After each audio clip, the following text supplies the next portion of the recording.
సమాజంలో రోజు రోజుకి కొన్ని క్రూర మృగాలు మానవ మృగాలు ఎట్లా తయారవుతున్నాయంటే మీరు ఒకటి చూడండి. ఒక కథనము మధ్యప్రదేశ్లోనంట చనిపోయిన మహిళా శవం మీద కూడా ఒక కామాంధుడు లైంగిక దాడి చేసిండంట.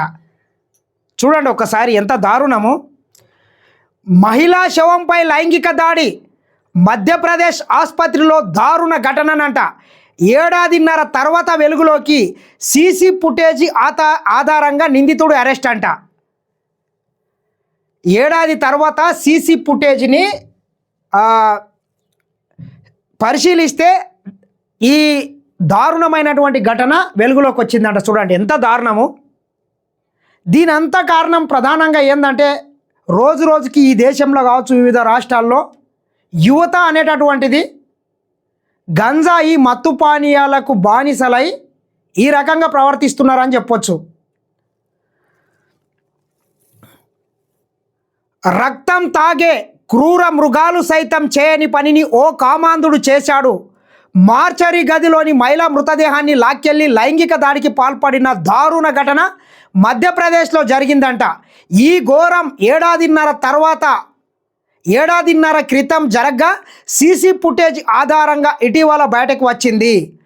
పోలీసులు తెలిపిన వివరాల ప్రకారం 2024 ఏప్రిల్ 18న పోస్ట్ మార్టం కోసం బుర్హాన్పూర్ జిల్లా కక్నార్ కమ్యూనిటీ హెల్త్ సెంటర్ మార్చరీకి ఓ మహిళ మృతదేహాన్ని తీసుకొచ్చారు.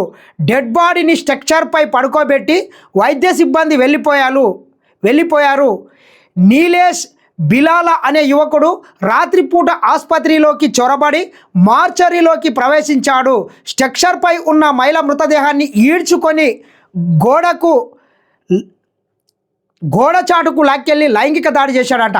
అయితే ఈ ఘటనను అప్పట్లో ఎవరు గుర్తించలేదు.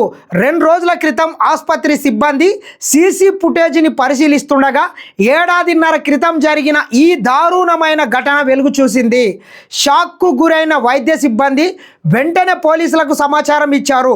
రంగంలోకి దిగిన పోలీసులు సీసీ ఫుటేజ్ని పరిశీలించి నిందితుడిని గుర్తించి శుక్రవారం అరెస్ట్ చేసిండ్రంట.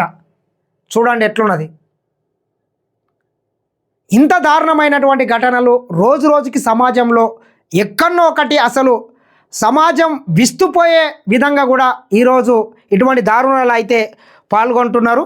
ఏది ఏమైనా సమాజంలో ఇటువంటి ఘటనలు అయితే జరగడం మాత్రం చాలా దారుణమైనటువంటి పరిస్థితి అని మాత్రం చెప్పవచ్చు. దయచేసి ఈ వీడియో చూస్తున్నటువంటి మిత్రులందరూ కూడా లైక్ చేయండి, షేర్ చేయండి, సబ్స్క్రైబ్ చేయండి. చూస్తూనే ఉండండి SN TV.